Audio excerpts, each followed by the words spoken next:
మీరు టాప్ 6లోకి వచ్చేసరికి కొంచెం టఫ్ అనేది అయితే ఉంటుంది కదా. మీ మైండ్ సెట్ అని ఎంత ఫ్రెండ్షిప్ అనేది ఉన్నా నీవా నేనా అనేది వస్తుంది, ఎవరికి ఛాన్స్ ఉంటుంది, ఎవరికి వాళ్ళు ఎఫోర్ట్ పెట్టాలి అనేది ఉంటుంది. నీకు టాప్ 6కి వచ్చేసరికి నీకు ఈక్వల్గా టఫ్ ఇచ్చేవాళ్ళు కానీ వాళ్ళకంటే నేను ఇంకా బెటర్ అవ్వాలి, నాకు గట్టి పోటీ వీళ్ళు అని అనిపించిన వాళ్ళు ఎవరు? యాక్చువల్లీ అందరూ క్రేజీ పాడేవాళ్ళు, వాళ్ళ జానర్ కానీ వేరే జానర్స్ కానీ ఇట్లా అంటే క్రేజీ స్టఫ్, క్రేజీ టాలెంట్ ఉన్నవాళ్ళు. సో వీళ్ళు కాంపిటీషన్ కాదు, వీళ్ళు కాంపిటీషన్ అనుకోవడానికే లేకుండింది మాకు. Everybody were so great. So నాకైతే పర్సనల్లీ నేను ఓకే వీళ్ళకంటే బాగా ఆడాలి అని ఎప్పుడు అనుకోలే.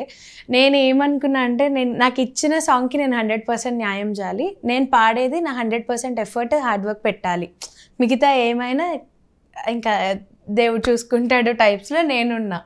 సో ఏదైనా నేను 100% ఇవ్వాలి. సో అరే ఆ ఒక్కటి పాడుంటే అయిపోయేది, ఆ ఒక్క పాట కొంచెం బాగా పాడుంటే అయిపోయేది, ఇది వద్దు 100% అబ్బా ప్రాపర్గా పాడాను ఇచ్చాను చాలు ఇంకేమైనా అన్నట్టు ఉన్నా. నేను ఇలా చేసుంటే ఇంకొంచెం బెటర్ ఉండేదని ఇది రాకుండా ఫుల్గా ఇచ్చేద్దాము, ఏదైతే ఇది తర్వాత అట్లీస్ట్ నాకు సాటిస్ఫాక్షన్ ఉంటుంది కదా అన్నట్టు నేనున్నా.